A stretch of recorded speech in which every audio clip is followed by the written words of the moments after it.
धनिया और राहुल की मुलाकात कॉलेज के पहले दिन हुई थी। दोनों अलग अलग शहरों से आए थे, लेकिन उनकी आंखों में एक पहचान सी थी। धनिया भोपाल की रहने वाली थी, जबकि राहुल मुंबई से था। कॉलेज का पहला दिन हमेशा खास होता है और उस दिन पूरा कैंपस नवयुवकों से खचाखच भरा था। धनिया और राहुल की क्लास भी साथ में थी। जब वे पहली बार मिले, राहुल की हंसी और धनिया की मासूमियत ने दोनों को एक दूसरे की ओर खींच लिया। पहले कुछ हफ्ते केवल पढ़ाई, पेशेवर बातें और सामान्य दोस्तों की तरह गुजारे, लेकिन धीरे धीरे उनके बीच की दीवारें गिरने लगी। कॉलेज के प्रोजेक्ट्स में काम करते हुए वे दोनों अक्सर लाइब्रेरी में एक दूसरे से राहुल की मुस्कान में धनिया के दिल की धड़कनें बढ़ जाती थी और धनिया की हंसी राहुल के दिल के करीब जाती जा रही थी। धीरे धीरे उनके बीच का यह दोस्ताना कुछ और बनता जा रहा था।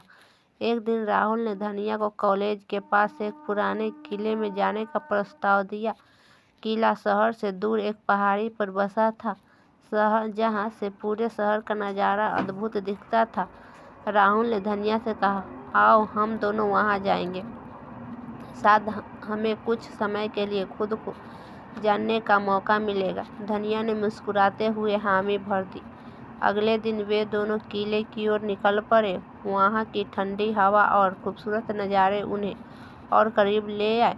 किले की पुरानी दीवारों पर बैठे हुए राहुल ने धनिया से कहा, धनिया, मैंने तुम्हारे साथ जो वक्त बिताया है वो मेरे जीवन का सबसे खूबसूरत वक्त रहा।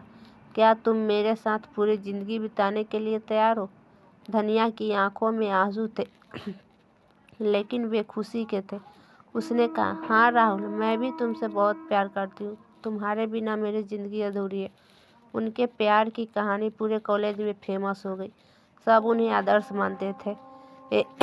एक दूसरे की साझेदारी और समर्पण ने उन्हें और मजबूत बना दिया। कॉलेज खत्म होने के बाद राहुल और धनिया ने साथ में अपना करियर बनाने का फैसला किया। उन्होंने एक छोटी सी कंपनी शुरू की और धीरे धीरे इसे सफल बना दिया। राहुल के पिता मुंबई में एक बड़े बिजनेसमैन थे, जबकि धनिया का परिवार एक छोटे से कस्बे में रहता था। राहुल के माता पिता ने धनिया को स्वीकारने में थोड़ी हिचक दिखाई। उन्होंने माना कि उनकी पारिवारिक स्थिति और धनिया की पारिवारिक स्थिति में बहुत बड़ा अंतर था, पर राहुल अपने माता पिता को समझाने में कामयाब रहा कि प्यार किसी स्थिति या अस्थायित्व को नहीं देखता। आखिरकार राहुल के माता पिता ने अपने बेटे की खुशी को देखा और धनिया को खुली बाहें से अपनाया। शादी का दिन तो सजी धजी महाकाव्य की तरह था। सुंदर सजी हुई मंडप, दोस्तों और परिवार का समागम और हंसी मजाक से भरी हुई रात। सबकी आंखों में खुशी थी, लेकिन सबसे ज़्यादा खुशी राहुल और धनिया की आंखों में थी। उनकी शादी का दिन पूरे शहर में चर्चा का विषय बन गया। राहुल और धनिया का प्यार सच्चा और अनंत था और उनकी कहानी ने यह साबित कर दिया कि प्यार में कोई बाधा नहीं होती। शादी के बाद दोनों ने अपने अपने करियर को नए आयाम दिए। राहुल ने एक बड़ी मल्टीनेशनल कंपनी में शीर्ष पद हासिल किया, जबकि धनिया ने अपनी खुद की डिजाइनिंग कंपनी खोली। वे दोनों अपने जीवन में जितने भी उतार चढ़ाव आए, उन सभी से मिलकर सामना किया और हर दिन उनका प्यार और गहरा होता गया। बिजनेस और पारिवारिक जिम्मेदारियों के बीच भी उन्होंने कभी अपने प्यार को कम नहीं होने दिया। राहुल जब ऑफिस से थके हुए घर आते थे तो धनिया उनके लिए हमेशा ताजगी भरी चाय लेकर हाजिर रहती और धनिया की कंपनी में जब कभी भी कोई नई डिजाइन बनती, वह सबसे पहला प्रोडक्ट राहुल को ही भेंट करती। एक बार उन्होंने एक खास जश्न मनाने का फैसला किया। उनकी शादी की 5वीं वर्षगांठ पर राहुल ने धनिया को उनके कॉलेज के पास वाले पुराने किले में फिर से ले जाने का प्रस्ताव दिया। इस बार किला और भी खूबसूरत लग रहा था। राहुल ने पैसा खर्च करके उसी जगह एक छोटा सा डिनर अरेंज कराया था।